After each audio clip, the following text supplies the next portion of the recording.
plane. And so Nathan is a middle-aged businessman. Kendra is Sally, an elderly lady who's afraid of flying. Rafaela is our German flight attendant. And Tessa is our captain.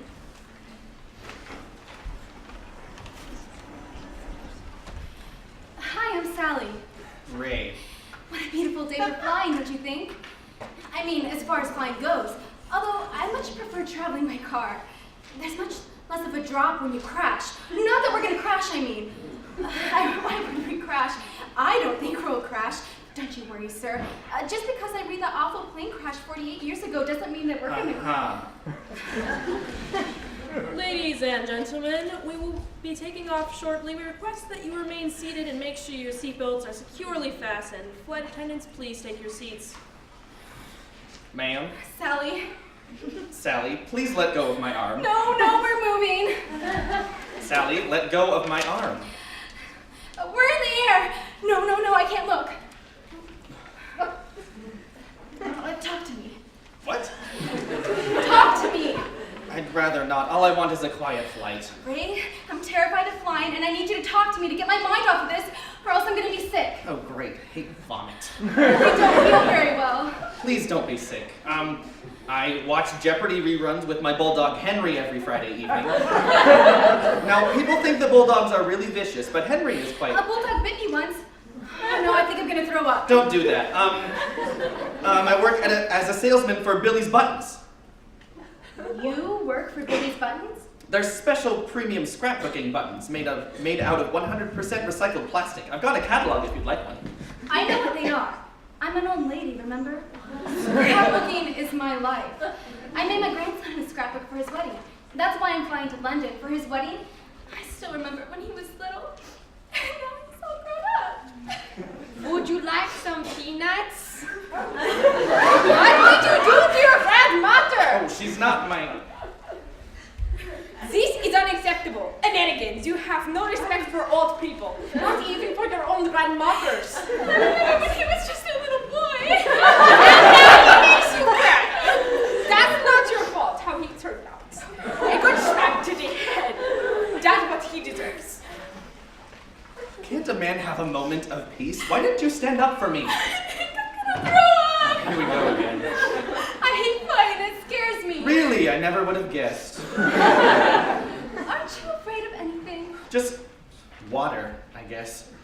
I can't swim. I really hate water. And vomit. I hate vomit. I'm sorry, I'm a mess. I think I'm all right now. Oh no. Now what? Oh no, those are clouds! Clouds! They're just clouds. They're not going to bite. Clouds need turbulence. Haven't you ever flown before? First the plane shudders a little, and then whoosh! You're down 50 feet. Don't you think that's a bit of an exaggeration? I'm old enough to be your grandmother. Don't you tell me what is and isn't an exaggeration. It's starting! It's starting! I really think you need to calm down. They say that flying is safer than driving a car. You're a salesman. Do you really think that you can believe everything they say, whoever they are? Well, Do you have any idea how much can go wrong in a single flight? I really think... The engine could explode, the pilot and co-pilot could get into an argument and knock each other out. We could run into another plane. No, really. Don't you know that's all ocean down there? Water. Water everywhere. Salt water in your mouth, up your nose, suffocating you. And it's almost dark. It would be hours before anyone found us. Will you stop talking about water? It's freaking me out. Wave after wave after wave crashing over your head while sharks Oh, I think I'm going to be seasick. always down. Why always down? Down? What do you mean down? The plane is going down. I'm sure I feel it. Why down? Stop saying that. I can't swim. Why down? Everything's all right, folks. The seatbelt sign is going to be on for the next part of the flight as we hit some turbulence. We'll be climbing another 300 feet shortly to get above some of this cloud cover. No, that's just how much farther we'll fall in the end. It's just turbulence. It's just turbulence. It's just turbulence. Don't be naive, we're doomed! Doomed! Is this how it's going to end then? I really hate flying. Doomed! Stop upsetting your grandmother! Hi, I'm Rafaela Rogers, and I have 2 poems to read after. Yeah, so the first one one's called Nellie Bly in Congress, and she was like an undercover reporter. She would dress up in costume and go and interview people without really their knowing, and so that's what I did with her. So here it goes. She'd feel around for the seat, flashing a badge, keeping the cheap watermark out of sight with her thumb, silently surveying pantsuits and ties, stained gray with legal jargon. Smirking, she'd poke at bruises, noting how the smiles crack. She'd scribble notes, pausing to clean her non-prescription glasses. And the next poem is called Love Blossoms When It Chooses, and it's when I came up with the idea of having the 4 seasons be human, pretty much, and one of them's a girl, and she's trying to figure out, of the 3, like, who would she rather date, and so that's what I did with it. She chitters, combing dying leaves from her hair, flushing auburn, calico, and mocha.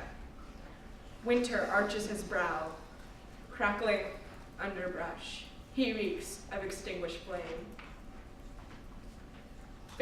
Fall bathes herself in cinnamon, praying he likes sweet curry, anointing herself with squash.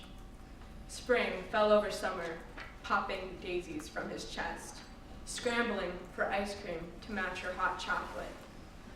Frosted petals screeching as they die. Fall recoils, cold and warm, crying slush as she runs to the bathroom. Thank you. Hi guys, this is my flash fiction. It's really short. I wrote it in class. It has nothing to do with my life. So. I'm finding shapes on the ceiling drywall. A circus tent, a sheep, a birdcage. Sun is peeking through my drapes. It illuminates my disheveled bedroom. My husband's arm is draped under my head. His affection has gone limp with slumber. He snores softly. I hear their tiny voices. One babbles, the other cries.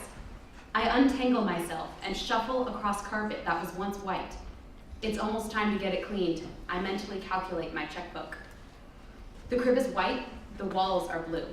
He stands holding on to the side of his little infant cage, bouncing up and down. I reach for him, but he plops down on his diapered bottom. He lifts dimpled arms to me. I reach for him again, but now he falls on his back. Mama? The 3-year-old shyly pushes the door open. He's clutching his favorite blue plastic car. His eyes blink sleepily. Hey, little man. I go to him at the door, but he steps back. He runs down the corridor, running his car along the hallway wall. I follow him. He runs faster than I remember. The car rumbles, off-roading on the drywall. It's going to scratch the paint, I know it. I open my mouth to scold him, but now, the wheels of the car trail red. Up and down, following the will of a 3-year-old driver, blood in 2 tracks. Behind me, the baby's crying. I wake. My grip on the shotgun tightens. Moonlight stretches silver fingers through the rips in the curtains. The crib is in pieces. The blue plastic car is a lump in my pocket. Just outside the window, I hear dozens of gurgling, rattling breaths. The creatures are getting closer. My name is Tessa Kyber, and first of all, before I begin, I would like to do a self-plug, a selfish plug for my club. She already talked about it, Stinky Bagels, but seriously, we have a lot of people, but I always want more people. Because it's always an adventure, getting together, writing about poetry, and it's kind of my passion in a large way. So if you ever feel like you want to swing by, we got a couple times a meet a week, so just check that out. So my first poem today is called The Woman Who is Drowning. Do not open your mouth. They tell you speak. Pressure fills your nose. It's bad enough. Others suggest you breathe easy, but 60 feet under gnawing surf, the mermaid's surface. No one can deny that. Eyes turn from shimmering depths, past tattered fins like sneers, sunlight. And my next one is based off of an occurrence from my childhood, kind of more of a memory of my kitchen when I was a kid. in the middle of summer. It's called 114 Degrees. Tart jelly, cut into neat geometric shapes. Toes buff, scratches an old linoleum. A quiet tacking from the far cutting board. Dinner comes later. But a breeze pulls up a scent. Smoke. A vineyard is burning. Delightful. I pluck frail ashes from my hair. Hello, I'm Christy Berry. I have 2 poems to read for you. The first one is called Fixing the Dryer. It's based off of a memory I have from my childhood. The mess of colored wires looks like an alien's tentacled head. To my father, it was his first language. Every year, the dryer would grow in a creaking sigh and die, and every year my father and I would lug the ancient beast into the garage, expose the internal organs, and dissect in the dust. Every year, my father would diagnose the ailment and prescribe a treatment. I'd stretch the tight coils between ceramic rings, a task my father could not do himself with fingers thick from work and providing. We would wire the machine back together and listen as a decrepit monster groaned back to life. The second one is called Why. This was based off of an article I found somewhere explaining some different theories about why wolves howl. It was not to claim territory that I starved myself, nor was it to worship the full white moon that I could not sleep. I know why the wolf howls. I've been howling for a year now for you, and now my throat is raw and my mouth is cramped. But let me howl, let me howl. My name's Sam, and I'll be reading 2 poems that I wrote. Little Seth and I lie side by side in the shade of a moss-bearded oak. Don't ever climb a tree too high, I warn, or else your face might stain itself blue, like hands cupping huckleberries. Seth wrinkles his nose, thoughts flapping in the breeze like newspaper kites. If there's a rainbow, he says, I could run away and join the circus. My second one's called The Wide Expanse of Costco. Like this. He stared across the wide expanse of Costco, his Italian eyes narrowed in steely resolve. Pushing past pudgy old ladies in red aprons, he leapt over ice boxes filled with suspicious steaks. His black boots echoed throughout the building as he ran through the aisles, his cutlass swinging. Tearing around a corner, he slipped and dove headlong into an ocean of sushi and egg rolls. Columbus had found a quicker route to Asia. Hi, my name is Sophia Kinsey, and my play is called The Constable of Steam, and it's in the 1960s, set in a grocery shop in the small English village of Steam. And we have Nathan is Greg, who is a 25-year-old policeman, and we have Emily, who's Ada, who is a shop girl with a crush on Greg, and we have JP, who is Larry, who is Edgar, Greg's partner, police partner. And then we have Sam as Edgar, and that's Greg's 10-year-old little brother. I could run faster over a bog than my old bicycle goes down the lane. Oh, Greg. He has such nice eyes. Another poacher got away. I need a motorcycle. Hello, Ida. Constable Greg, good morning. Wonderful to see you. It's a tolerable morning, I suppose. I need to purchase... How's your mother? Pardon me? Her chest. Your mother. Her health. Oh, she's weak but recovering. Pneumonia is a nasty business. Especially at her age, with such worries. Worries? My mother is perfectly fine and able. She has nothing to worry about. Nothing. But your brother. Edgar is fine. Most law-abiding child in the village. Your mother knows about his recent activities? Please, please. My mother is fully capable of keeping track of a child. Of course. I'm so sorry. I didn't mean anything by it, but he's busy with boyhood things. Shenanigans. Monkey business. Tomfoolery. No harm in it. Nothing outside the framework of the law, I'm sure. I don't know what you mean. Edgar is... Constantly getting arrested for troublemaking by Constable Larry. I'm sorry, Greg, but everyone... Everyone knows, I know, but my mother doesn't know, and she can't find out. It's my job to keep this village safe, and if I can't even keep my own brother out of trouble... It's not trouble unless someone catches you. and Constable Larry keeps catching Edgar. It's despicable. Oh, right-ho. I came in for an official reason. I need to purchase a new chain for my bicycle. Of course, how silly are we forgetting? Purchase, buy, acquire. Oh, I just remembered that, well, you bought all the chains we carry in the store last month. Why does this always happen to me? Is there any chance you could order more before I'm gray and crippled? If only I could, and I would. For you. Anything for you. But I can't order a box of 100 chains for one bicycle. Father would be displeased. Can't you understand? My career is at stake. The poacher on Sir John's land got away because my bike chain broke for the 4th time this week. You need a moped.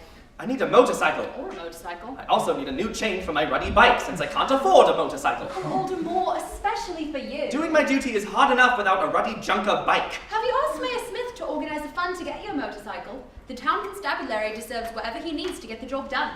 I've thought long and hard about it, but as you know, the mayor never looks past his front door. It would take serious vandalism to his personal property before he would ever consider my need for a motorcycle. Besides, everyone is afraid of that beast of a dog he keeps chained by the gate. You mean Marilyn Monroe? But she's a deer. A deer with teeth to rival a prehistoric monster shark.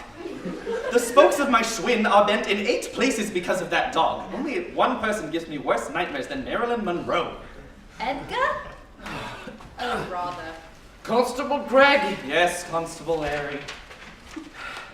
That lawless rascal of yours has gone and poisoned Mayor Smith's dog. I almost caught him, but he climbed over Miss Malcolm's guarded wall before I could catch him. Leave the boy alone. He's only expressing youthful spirits. By poisoning Marilyn and smashing Miss Malcolm's guarded gnomes. I doubt it. He's a miscreant. Oh, Edgar, you've done it again. Did anyone see you chasing him? No. Good. My mother can't find out he's been arrested 10 times this year. It would break her heart. Crush her soul, Larry. Crush her soul. Remember, he's only 10 years old. 10 years a fiend, you mean? Remember your place, Constable Larry. I beg your pardon. No need to worry. I'll catch him and lock him up like a trout on a line. Wretch. I almost forgot to tell you. The bail's gone up again. Oh, by how much? £2.6. £2.6? That's preposterous. Inane, outlandish, unfair. £5 to get my kid brother out of jail? He's not in yet. 5 and 6. I can count, thank you very much. You forgot to count further. 5 and 6 to get him out of my jail. It's ridiculous, absurd, nonsensical. Besides, he hasn't caught him yet. No fear, I always do. I know his every haunt. I just want a motorcycle. I just want to buy a motorcycle. Do you hear that? I just want a ruddy motorcycle. My money jar is empty because of you. I don't have any more money to bail him out, so let Edgar be. Let him be, or I'll report you to the Inspector General. Ha! Report me for what? Arresting a menace to the well-being of every garden and beast in the village. No one likes Marilyn Monroe anyway. This ends today. Larry will remain a bumbling sidekick. He won't keep me from my motorcycle. That's the spirit. Good day, Ada. When you get a motorcycle, make him ride in the sidecar. Great idea! How demoralizing. Ride in a sidecar. All clear. Thanks, Ida. You're a chum. Anytime. Better hurry home now. Wash the mud off your boots before your mother sees you. What should I do with this? Put it back with the others. If we keep this up, the increased crime rate will force Mayor Smith to buy Greg a motorcycle. One village can only handle so many poachers and petty thieves. Just wait until everyone sees what I did to Mayor Smith's house. Yeah. So it's worth at least the handlebars and a headlight, if not the engine itself. Brilliant boy. I tried. Hi everyone, those of you that don't know me, I'm Lacey Wheeler, and I'm going to share with you 2 of my poems that I wrote on a day that I would get lunch, so you'll see a common trend. The first one is called Chai Latte. The bronze barista offer me the pulse of Persia, Arabian hooves pounding the desert floor.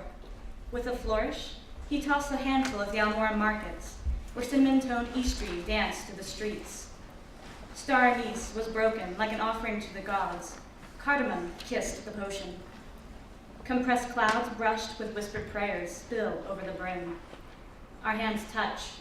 The fortune teller raises a painted eyebrow. And the second poem is about one of my not-so-favorite jobs. It's titled Ronald's Rants. Forgive me if I cannot provide you with 4 meals in 20 seconds, or remember the model of your car based solely on the tenor of your voice. I apologize for not analyzing your stomach to know your preferences, or for catching the mistake you made when ordering. I am obviously at fault for not taking your order while flirting about the ice cream station, dropping fries into the vat, and scrounging up happiness for miniature meals. My, what high expectations you have for the dropouts, the delinquents, and the degree chasers, the nameless drones slaving under gilded arches. My name's Josh, and I would like to share 2 poems. The first one is called Peace for a Moment, and I wrote this about my childhood, growing up in a church. My mom was a secretary, so after preschool, I would kind of just hang around in the church for a few hours until she had time to go home. So, this is the one. School is over, and as I wait for Mother, the dark church halls become tunnels to explore. I stare through the different colors of the glass in the window. Some of them contain royal jewels. A handrail becomes a toy car racetrack, and the stone-cold floor at the entrance is refreshing. The restroom becomes a palace of mirrors. The sink in the middle sits like a throne. I meet with God in the long stairwell. He shows me things on the 3rd step down. Empty rooms rest in quietness. Each has a different hue of peace to it. My retreat is the toy room, where I rest and play alone while I wait for Mother. My second poem is called The Battle of the Nile, and it's based on a painting by Thomas Looney, and it's entitled The Battle of the Nile. Sea clouds are covered with grainy smoke, a sunset lost behind the darkened cloak. Lofty ships with tall windy masts become the guard of battle's hope. Some will fall into the deep, forever become the seas to keep. Lifeboats scurry to the shore, the booming sound of cannons roar. The cold ocean takes no one's side in life and death and time of war. Thank you. Hi, my name is Kaylee Mosher, and I'm going to be reading you my children's story I wrote. And it is called A Bumpy, Ooey Gooey, Iggly Umpy Sort of Dream. Angels were quietly sprinkling snow on the frozen December ground. The red brick house he called home was quiet. The fireplace burned hot, which made snuggling into his bed feel as cozy as a hot dog wrapped in a bun. Mommy and Daddy had tucked him into his blue sheets that were dotted with helicopters and had gone to bed. It was time. Doobly Take-It-All peeked his schnuzzle out of the trap door beneath the 4-year-old's bed. The room was dark. Within minutes, its occupant should be dreaming of candy canes and video games, chocolate truffles and choo-choo trains. I hope he dreams of choo-choo trains, thought Doobly. I love choo-choo trains. Doobly was a dream snatcher, more commonly known as the monster that hides under your bed. Dream snatchers are famous for, well, stealing dreams. They hide under children's beds in secret locations that cannot be found during the day. Then, at night, dream snatchers take all the lovely things from the bubbles above children's heads. I hope he dreams of chocolate rivers or those yummy ice drinks that give you shivers, thought Doobly. Head to toe, Doobly stood as tall as a door's knob and had 3 wiry webbed feet. His skin was an orangey color that smelled like gummy worms and felt bumpy, ooey gooey, and iggly umpy to the touch. On Doobly's face, he had not 2, but 4 eyes. There were 5 eyes total if you count his schnuzzle. A schnuzzle is a long trunk on a dream snatcher's face that they can see out of. They are very helpful for seeing out over tall objects. Very carefully, Doobly twisted his schnuzzle this way and that to make sure the little boy's parents were still gone. Then he listened for the sweet, steady breathing of a child who is sleeping.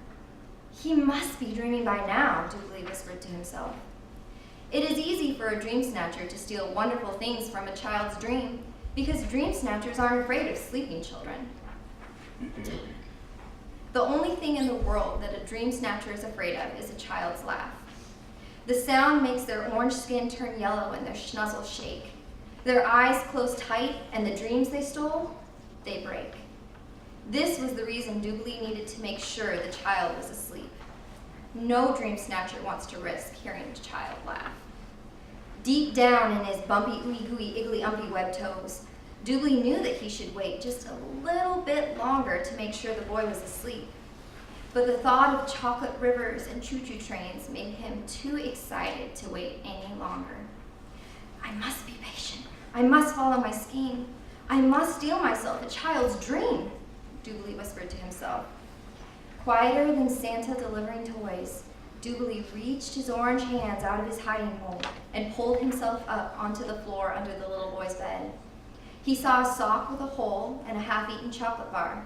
He saw old Christmas sweaters and a teddy bear with a scar. He cautiously made his way through the rubble, crawling low on the cold wooden floor. It took great effort to prevent his schnuzzle from bumping into the wooden bed above him.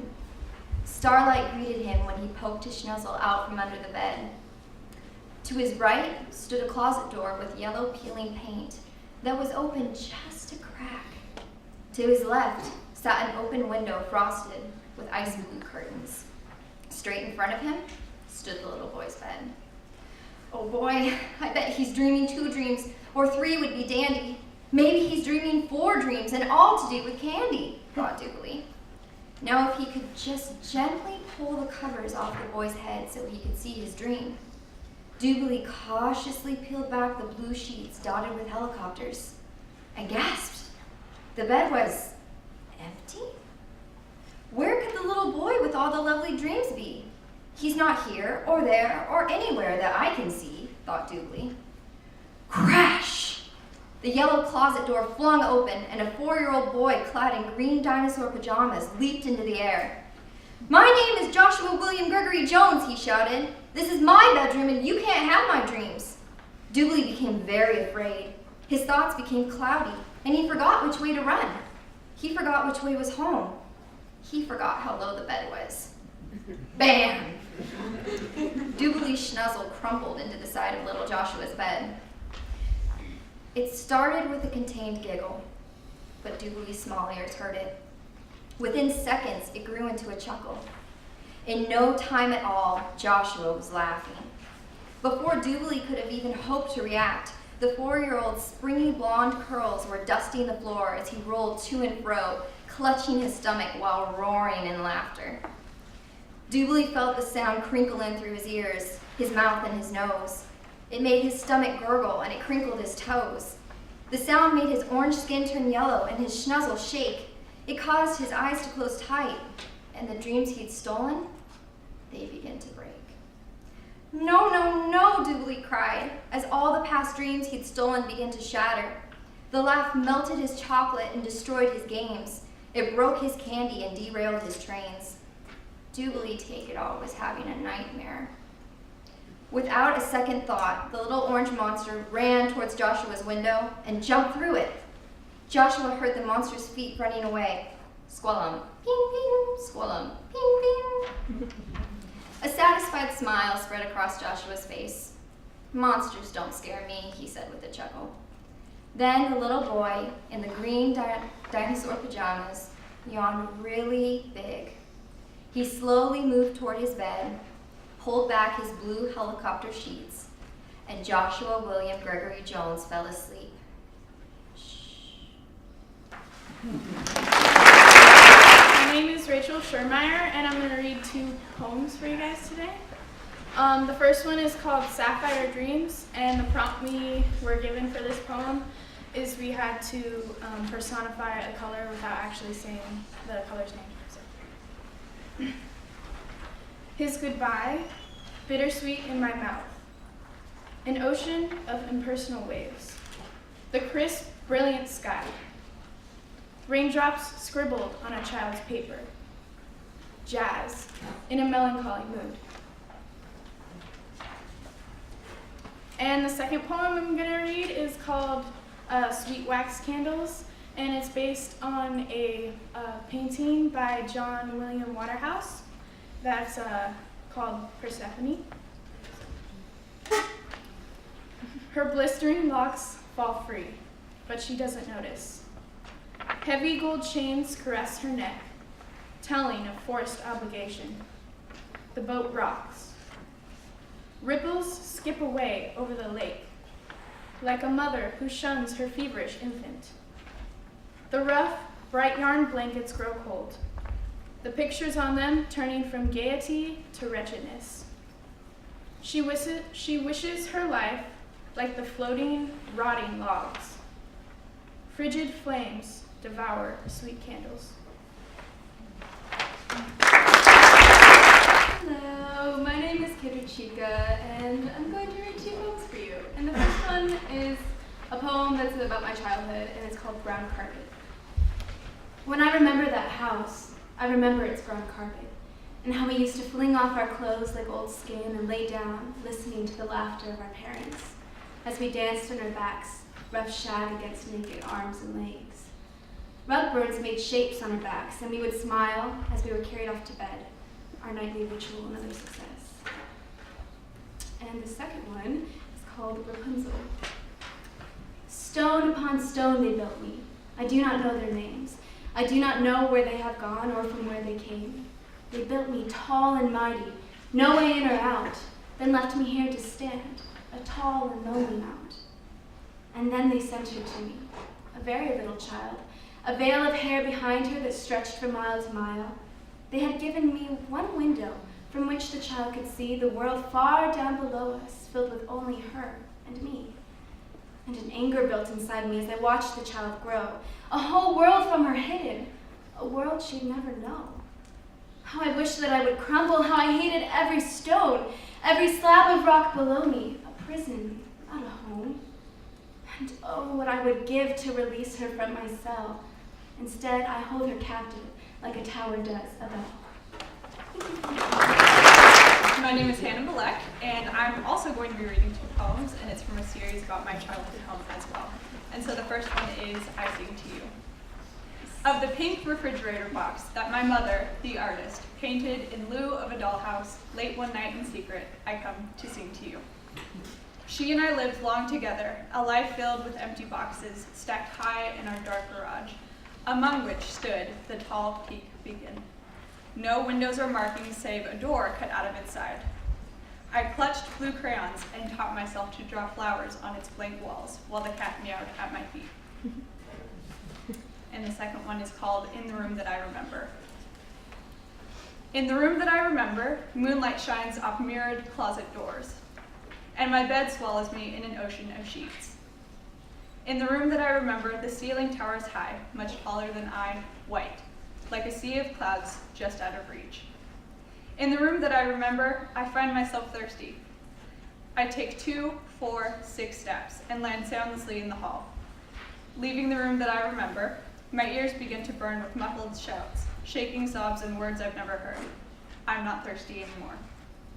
In the room that I remember, I am quick to close the door behind me. I dive into the ocean of sheets and swim into silence.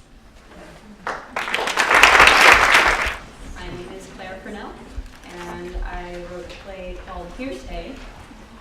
And it's about a middle-aged businesswoman who comes home to find that her well-meaning sister has bought her a pet parrot to keep her company.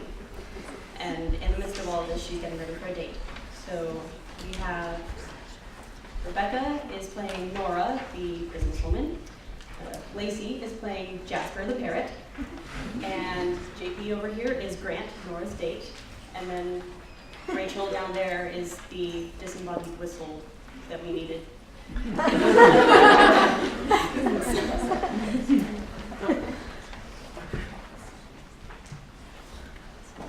Ugh, stupid rain, stupid buses, stupid slow people. Now I only have a few minutes to get ready. and I still haven't finished unpacking. Why on earth did I tell him to pick me up here? Stupid, stupid, stupid. Oh. And why do I have to have dinner tonight? Oh, it was too short notice. Nora! Ah! Who's there? What? Stupid Nora! Parrot? Short notice. Hey, little sis. Surprise. First off, let me say once again that I'm so glad you moved here. Great to have you so close by. I know the city isn't really your scene, and that you're having a little trouble settling into the new place and job and everything. Knowing you, it'll take you a while to make some friends, so I found someone for you to talk to. This little guy is Jasper. The man at the pet store said he's an African gray, and he's super smart and a fast learner. Maybe you two can teach each other a few things. I'll drop by next weekend to see how you're getting along. Lots of love, Diane. Great. Troublemaking new friends. Well, shows what Diane knows. I have a date tonight. A date? A hot date. That. Grant seems like the serious type. We've only talked a few times, but we seem to understand each other well. Oh, hopefully he won't mind that most of my stuff is out of style. I think we're going to some fancy French restaurant, some place called Garnier's, he said. Oh. Maybe this dress will work. Out of style! Well, hey. Yeah, I guess it's a little too outdated. Yeah. What about this one?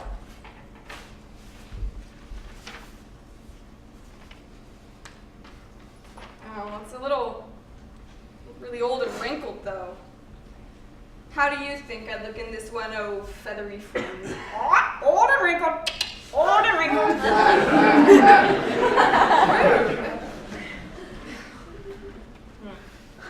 Oh, I remember when I wore this one all the time when I was younger. The shoulder pads are a little big, but I don't know, I think it flatters my image. Big butt. Excuse me. Big butt. No one asked your opinion. We can't all hide our butts behind plumage. But I guess this dress does sort of scream single and desperate. Ding dong. Oh, crap, that's Grant. Just a moment. You keep your yap shut, pal. I don't need a smart aleck bird scaring away the first potential boyfriend I've had in 5 years. Sorry if I'm too early. I didn't mean to rush you. No rush at all. I was just about to change. Sorry about the mess. No worries. I understand what a pain it is to move into a new place. Oh, who's this? Hot day. Well, I'm flattered. That's Jasper. He's a new friend of mine. Ah. It's nice to meet you, Jasper. Keep your yap shut, pal.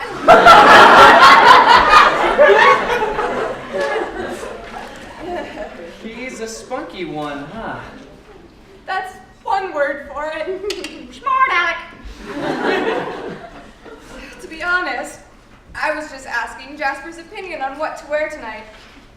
Big butt, single and desperate, single and desperate. Well, you don't have to dress up, Nora. We can go right now, the way we are. But aren't we going to Garnier's? Garner's, actually.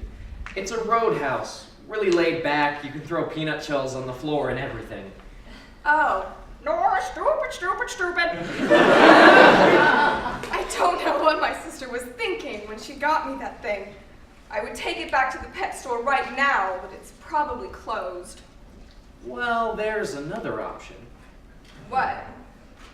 Garner's makes fantastic poultry dishes. Oh crap!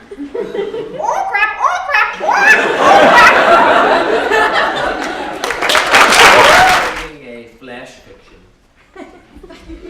It's the word for short story, for those of you who aren't writers.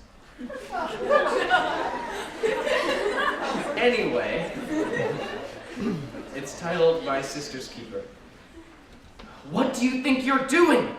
My mother's angry voice cut through the thick branches and pine needles as if they were a heat-seeking missile. She just had to show up now. I peered down and saw her standing next to my crying sister. I'm trying to make your daughter happy, I spat back. Mothers always know the worst time to show up. Just when I had a chance to be my sister's hero, a strong and dependable big brother, Mom had to come and ruin everything. Get down here this instant! Mom was unnaturally big and scary when she was mad at me. Her fiery red hair blocked out the sun. Her eyes sucked away happiness like a Dementor. And her wooden spoon could break bones. But from all the way up in a tree, she seemed small. She was far away, powerless, and rather than looking scary, she just looked scared.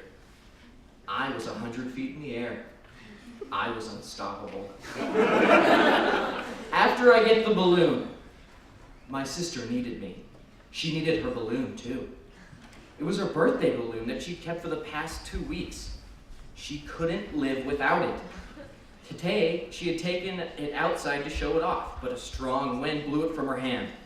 It drifted higher and higher until it snagged at the end of a branch way up in a tree. The same tree that I was climbing.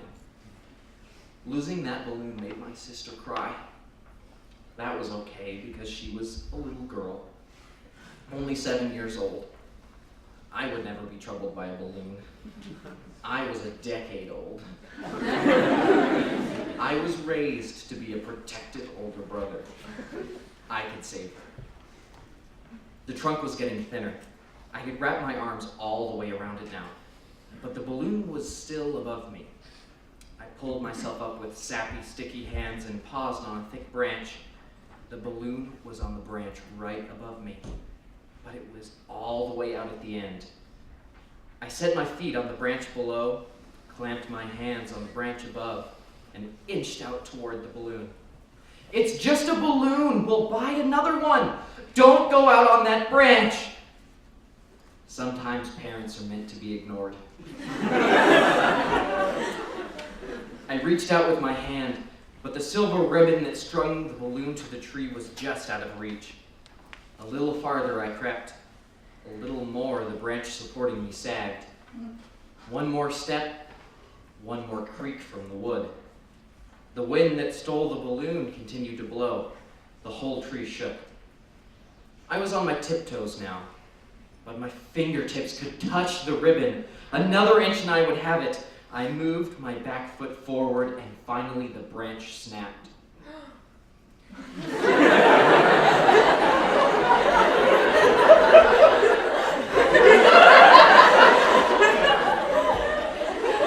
It fell and crashed right in front of my mother, who was covering her eyes with her hands.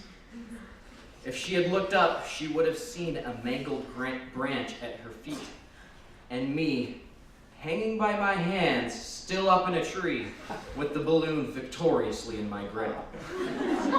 I yelled down at my sister, "I've got it! You can be happy!" But she didn't stop crying. I'm Becca Stevens, and I'm going to be reading a couple of my poems for you. The first one I wrote after hearing a lecture in one of my classes, and it's called Worship.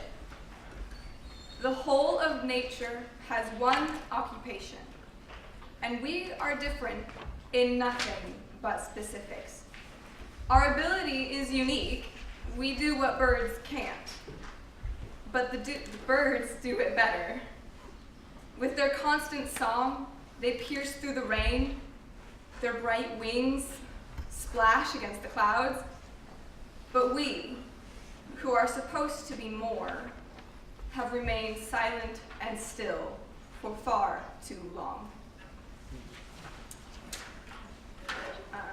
The second one is written after the prompt that you write a poem about a color, but you can't tell you what color it is. It's called Shades of Jealousy. It is what we see between the stars at night, and the very center of your lover's eyes, and the shade of the dress she wears when she leaves you alone tonight. It's inside your eyelids and down your throat, behind the alleyway and down the gutters. It's what you lapse into after white-hot anger, the hollow hole of your heart when you act. It's the color of the guilt of filth-stained hands, the shadow across a makeshift grave.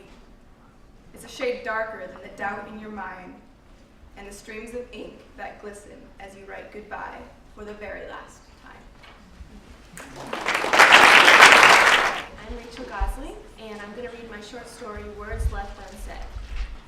It all started that afternoon on a fall day. The crisp air helped Harriet calm down somewhat. She walked down the sidewalk toward the grocery store, rehearsing her mental list of items. Some apples, bread, Lucky Charms, milk. Why didn't you say something? Tom's angry words interrupted. Harriet wondered why he had to say it that way. It wasn't like the information she withheld was life-threatening. It was just her opinion. On her right, the neighborhood park was coming into view. A group of people stood behind one of the maple trees. There was a man in a suit lying on the grass between them. Concerned, Harriet raced toward the group. Is he okay, she asked. Does he look okay, said a young man. It was only then that Harriet really looked at the man and saw the bullet hole in the side of his head. Sorry, Harriet stuttered. 2 police cars arrived. Harriet barely noticed out of shock. Step aside, yelled one of the policemen as he started rolling out caution tape around the body. Suddenly, Harriet remembered her side of the argument with Tom. The words flooded her mind. In her guilt, she knelt down on the grass and started sobbing. I'm sorry, oh so sorry, she said, her tears falling down her face. The other policeman came over to her and asked, what are you sorry about? It's just my husband. We had an argument, and I'm really sorry. Harriet's voice trailed off as she wrestled with her thoughts. Well, how about you come with me, ma'am? We'll get this straightened out.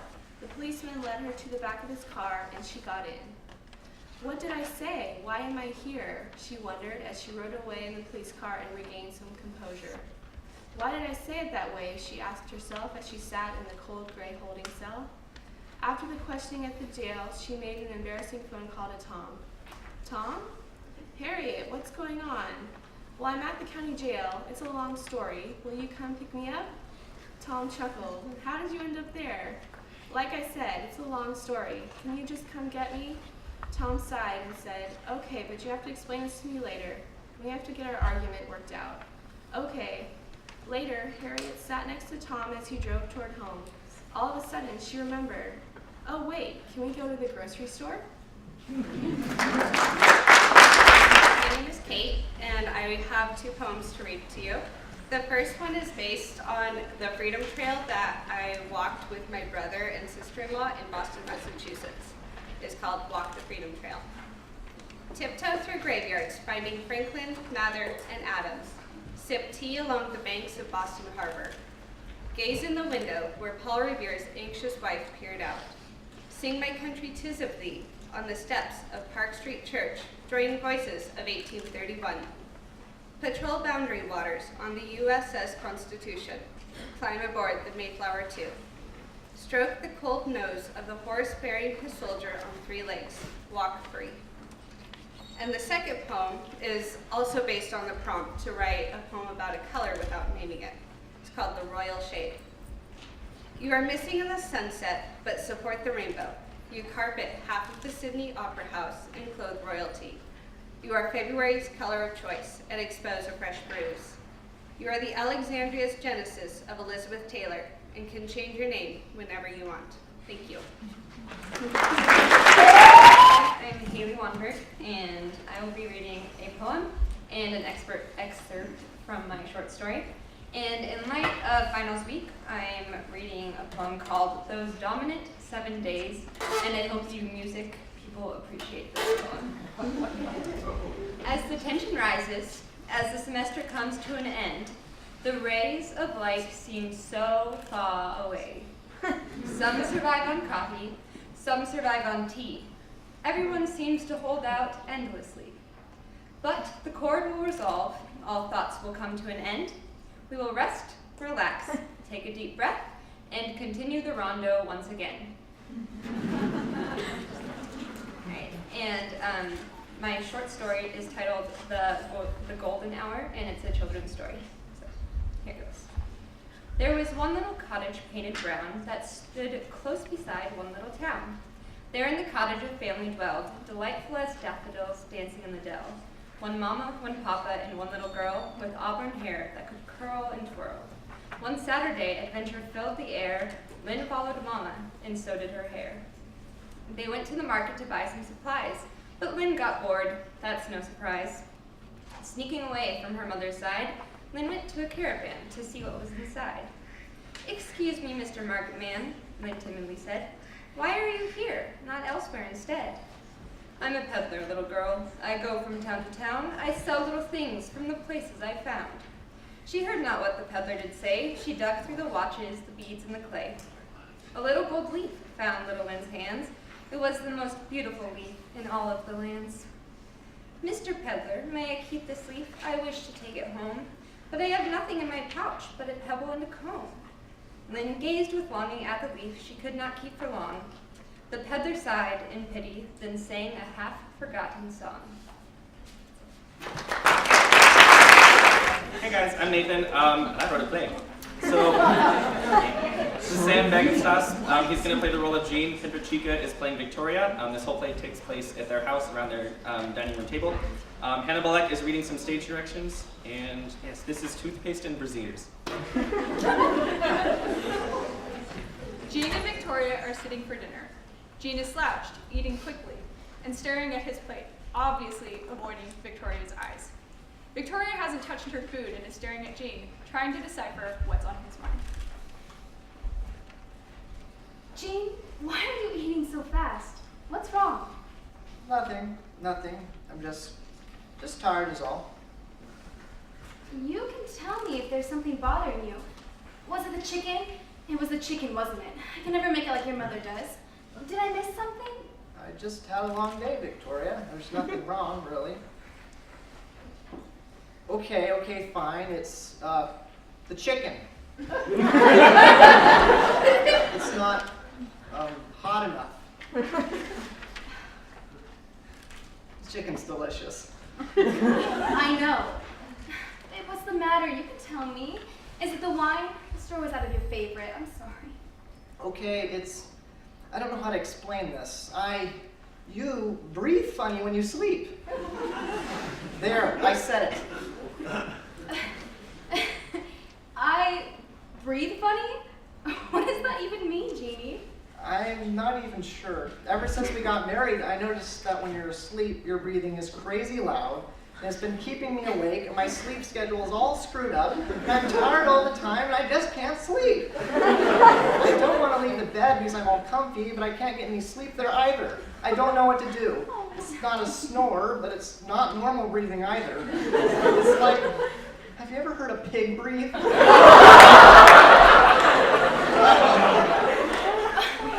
Pigs on the farm growing up, and they breathe like it's the first time they've been able to since they were born. I don't see what's so difficult. Well, there you go. This chicken is really good, though. So, I breathe like a pig? No! You just called me a pig! I did not. I was saying you just sound like a pig. When you sleep? Never mind. Forget I said anything. You never take me on dates anymore. Really, honey? Do we have to go there? You know I've been busy with work. Well, you never do my laundry. I never did. Oh. You never put the cap back on the toothpaste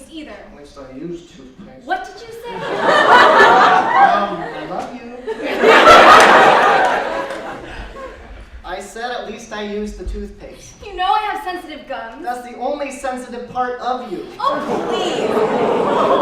You know I have sensitive feet, too. I do know, since I spent half my paycheck on your stupid insoles. Well, is there anything else you want to get out in the open, Mr. Honesty Hour? You leave your bras everywhere. They make me uncomfortable. It's like their eyes are watching me.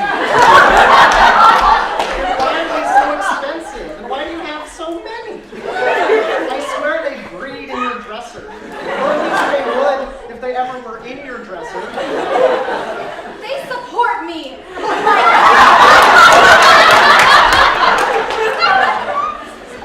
How about all those sports channels? Even the one that shows more than one channel on the screen at the same time? Who can watch 8 football games at the same time? You should know you're good at multitasking, like sleeping and breathing and leaving your bras all over the house. Oh dear baby, I'm sorry. I didn't mean it. Hold on. Jean stands and scurries into the bathroom door. Victoria sits alone, then sneaks off to the bedroom. Jean re-enters and sits back in his place, wondering where Victoria went. Victoria re-enters and awkwardly returns to her seat. I put the cat back on the toothpaste. I put all my bras away. Thanks, Vic. I love you, Jeannie. I love you too, honey, even though you call me Jeannie. Well, my chicken is cold by now. Let's say we get some real dinner. What do you mean, real dinner?